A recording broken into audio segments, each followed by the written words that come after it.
तो हर तरह से मारा गया। श्री राम के वनवास में मेरी तरफ से कोई अपराध नहीं हुआ है, मेरा कोई स्वार्थ नहीं है, मुझे राजयोग नहीं चाहिए प्रभु, मुझे तो मेरा राम चाहिए। मेरी आड़ लेकर मेरी माता ने जो कुछ कहा था किया है, या मुझे अभीष्ट नहीं है, मैं इससे संतुष्ट नहीं हूं और ना माता की उस बात को स्वीकार ही करता हूं। मैं तो उन पुरुष सिंह श्री राम को प्रसन्न करके अयोध्या में लौटा लाने और उनके चरणों की वंदना करने के लिए जा रहा हूं प्रभु।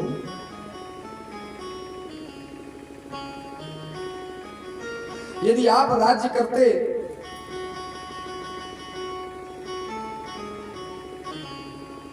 तब भी तो तुमको दोष नहीं लगता, श्री राम जी भी प्रसन्न होते, था तुम दुखी मत हो, ऐसा कहते हैं आज भरद्वाज जी।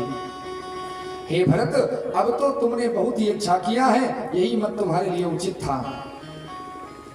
श्री रामचंद्र जी के चरणों में प्रेम होना ही संसार में समस्त सुंदर मंगलों का मूल है।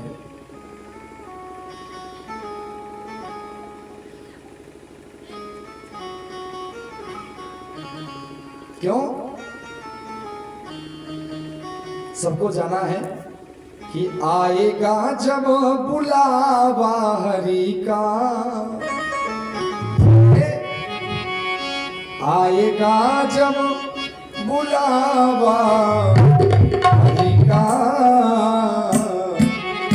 छोड़कर सब कुछ जाना पड़ेगा, छोड़कर सब कुछ जाना पड़ेगा।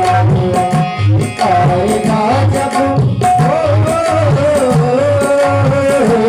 आएगा जब छोड़कर सब कुछ जाना पड़ेगा, छोड़कर सब कुछ जाना पड़ेगा। आएगा जब बुलावा हरि का,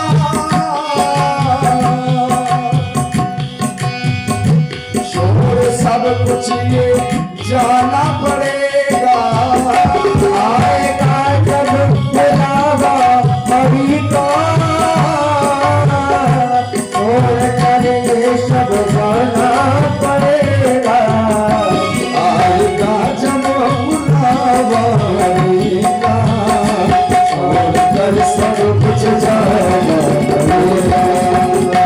आएगा जब बुलावा हरि का, छोड़कर सब कुछ जाना पड़ेगा।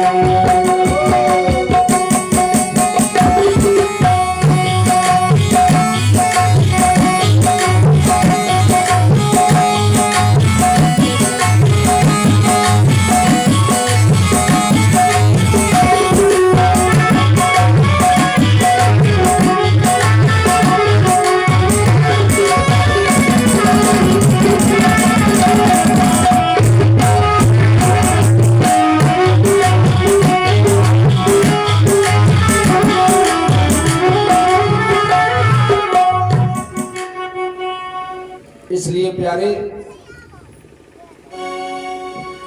जीते जी और समय को लख करके राम जी की सेवा कर लो, कोई बचाने वाला नहीं है उनके सिवा। इस प्रकार भरद्वाज जी कहते हैं, ये तुम्हारी माँ ने वनवास न मांगा होता भरत, तो आज उदासीनों को वनवास के कारण ही तो श्री राम के दर्शन हुए हैं। दर्शन कैसे होते? हे भरत, जिसने भी तुम पर मिथ्या कलंक लगाया है उसका अपराध क्षम्य है। जिन पर झूठा कलंक लगाया जाता है उनके रोने से जो आंसू निकलते हैं वह मिथ्या कलंक लगाने वाले के पुत्रों और पशुओं का विनाश कर डालते हैं। इसलिए याद रखना, जीवन में जब तक कोई बात पूरी तरह पता ना हो तो किसी पर कलंक मत लगा लेना। यदि तुम्हारे झूठे कलंक लगाने से सामने वाले के अश्रु गिरे, आंसू बहे, तो जितने आंसू बहेंगे ना उसके बदले में तुम्हारे परिवार, तुम्हारे संतान के खून का बदला लिया जाएगा, खून पिया जाएगा। याद रखना, किसी पर कलंक लगाने से पहले जान लेना चाहिए सच्चाई क्या है। और आज नहीं कल, मैं दावा करता हूं आज नहीं कल ये होगा। जो लोग कहते हैं ना सब तुम्हारी वजह से हुआ है, और उसने कुछ किया ना हो, यदि आंसू गिरे तो प्यारे याद रखना समय बस देर है लेकिन अंधेर नहीं है।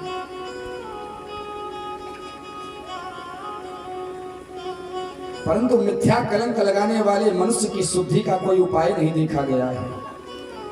कोई उपाय ही है ही नहीं जो झूठा कलंक लगाता है। भरद्वाज जी के वचनों को सुनकर भरत जी कहने लगे, हे मुनियों, तीर्थराज प्रयाग में बनावटी शब्द कहना अपराध है। मैं आपके समक्ष सत्य वचन कहता हूँ कि ना तो मुझे माता कैकेयी के वचन की धृष्टता का सोच है, और ना यह है कि मुझे नीच क्यों कहते हैं। ना परलोक बिगड़ने का सोच है, ना पिताजी के मरने का सोच है। मुझे सोच तो है सिर्फ एक ही बात का कि श्री राम जी और श्री सीता जी और लक्ष्मण जी मुनियों के वेश में नंगे पैरों वन में फिर रहे हैं। देखिए भ्रातृत्व तो प्रेम, बोले पिताजी मर गए सोच नहीं है। अरे जो परम पिता आज नंगे पैरों घूम रहा है, जगत जननी आज नंगे पैरों वन में कंटक वन में घूम रहे, सोच तो हमें इस बात का है। जिन्होंने पृथ्वी को धारण कर रखा है, स्वयं शेष आज पैदल घूम रहे हैं। लेकिन मेरा धन्य है लक्ष्मण जो भैया की सेवा तो कर रहा है। कहते हैं भरत भैया, मुझे से तो अच्छा लक्ष्मण है, और भाई हो तो ऐसा हो। मुझे से तो लक्ष्मण है, और भाई हो तो ऐसा हो। कैसा हो? भरत भैया कहते कैसा हो?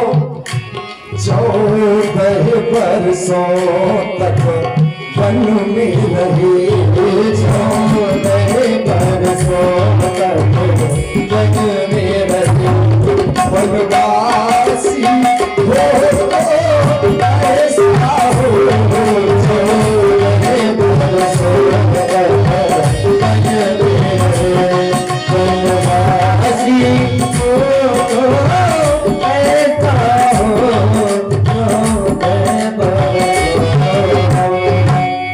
मेरा धन्य है लक्ष्मण, मैं हूं अभागा भरत जो मेरे राम मुझे नहीं लेकर के गए। मुझे इस कष्ट से भूख न बासर नींद न राती, मुझे दिन में भूख नहीं लगती ना ही रात में नींद आती है। मेरी माता कैकेयी की कुविचार रूपी बढ़ई ने भरत राज्य रूपी वसूला होकर 14 वर्ष की अवधि कुमंत्र से राम का वनवास कुयंत्र बनाया है। मोहि लगी ये उठा तो कई ठाठा, और घाले से सब जग उबार है बाटा। मिटे ही कुजोग राम फिर आए, और बसई अवध नहीं आन हो पाए। जब तक राम जी नहीं आएंगे तब तक अयोध्या बसने वाली नहीं है। कोई दूसरा उपाय ही नहीं है महाराज।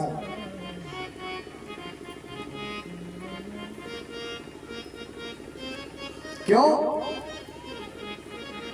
कि कड़कड़ में बसे हैं राम, और हर घर में बसे हैं राम। और जब राम ही चले गए तो घर कहाँ बचा हुआ? अयोध्या तभी बसेगी जब राम जी आएंगे। भरद्वाज जी ने रिद्धि सिद्धियों का आवाहन करके सभी अवधवासियों के लिए सुंदर निवास, अलौकिक भोजन सामग्री, सुंदर शीतल वातावरण सुलभ कर दिया। मुनि के तप के प्रभाव को देखकर सभी अत्यंत आह्लादित हो रहे हैं। संपत्ति भोग विलास की सामग्री चकवी है और भरत जी चकवा हैं, और मुनि की आज्ञा खेल है जिसने उस रात को आश्रम रूपी पिंजरे में दोनों को बंद कर रखा है। और ऐसे ही सवेरा हो गया, जैसे वैसे ही भरद्वाज जी की आज्ञा से रात भर भोग सामग्रियों के साथ रहने पर भी भरत जी ने मन से भी उनका स्पर्श तक नहीं किया। भरत ने कुछ नहीं खाया है।